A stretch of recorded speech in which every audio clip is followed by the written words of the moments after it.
Screen time for kids is an ongoing battle for parents in today's world. On one hand, screen time can give parents a much needed break, and if the content children are watching is educational, there is an added benefit. On the other, there are growing concerns about the impact too much screen time can have on children, creating dependence and even in some circumstances, impacting a child's vision. One journalist who has dug into the concerns around screen time and vision is Hadassah Alencar from Canadian Affairs, and she joins me now to discuss her reporting. Hadassah, thank you for joining us. Great to be here.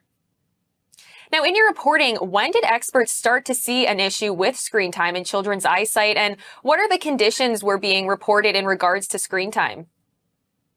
So experts have seen a gradual increase in myopia, which is also called nearsightedness, in children over the past 50 years. Now, myopia is an eye condition where someone has trouble seeing things that are far away.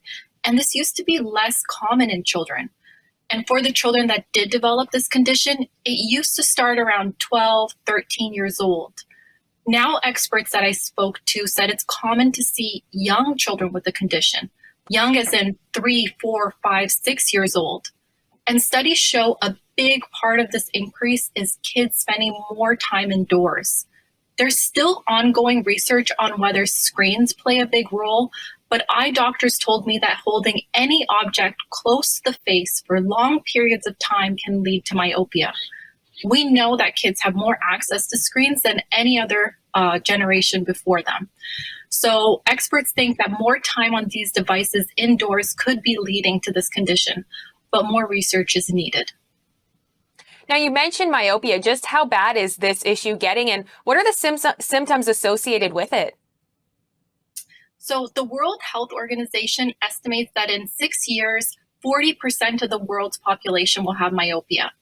And in 2018 in Canada, almost 30% of children aged 11 to 13 had the condition. So we're certainly inching up to that estimate. And there hasn't been updated data in kids in myopia in Canada since then. But what we do know is that some data suggests this trend has not decreased in the country. So for example, in Quebec, 35% of preschool children whose eyes are examined have a detected eye problem.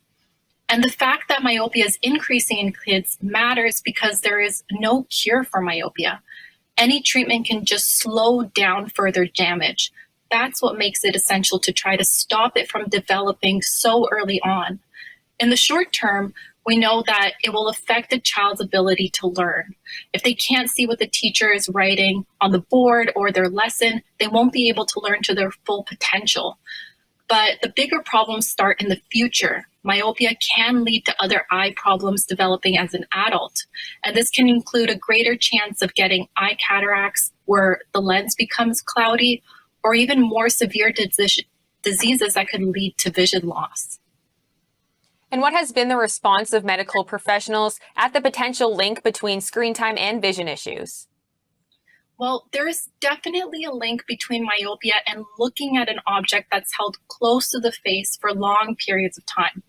But more research is needed whether it is truly screen time or something else, like books, like children reading books, or maybe they're drawing something too close to their face. Because of the lack of research in this specific area, eye doctors are hesitant to say that screen time is a definitive source for myopia. But what is certain is that holding anything too close to the face for hours, watching videos on a device, for example, can lead to myopia. And are there any issues with diagnosing vision issues for children, and how do we know when a child has vision issues? Yes, so what eye doctors told me is that it is hard to know if children are developing any eye vision issues because they tend to think that their experience is normal. They think that if I can't see the blackboard from far away, no one can see the blackboard from far away. And so they don't tell anyone about what they're experiencing. And doctors told me that's what makes it important to do early and regular eye exams. There are some signs that parents can look for at home that can show that their children are having some vision problems. This can be like frequent eye rubbing, squinting, or they tilt their head when they're trying to look at something. Hadassah, thank you so much. Thank you.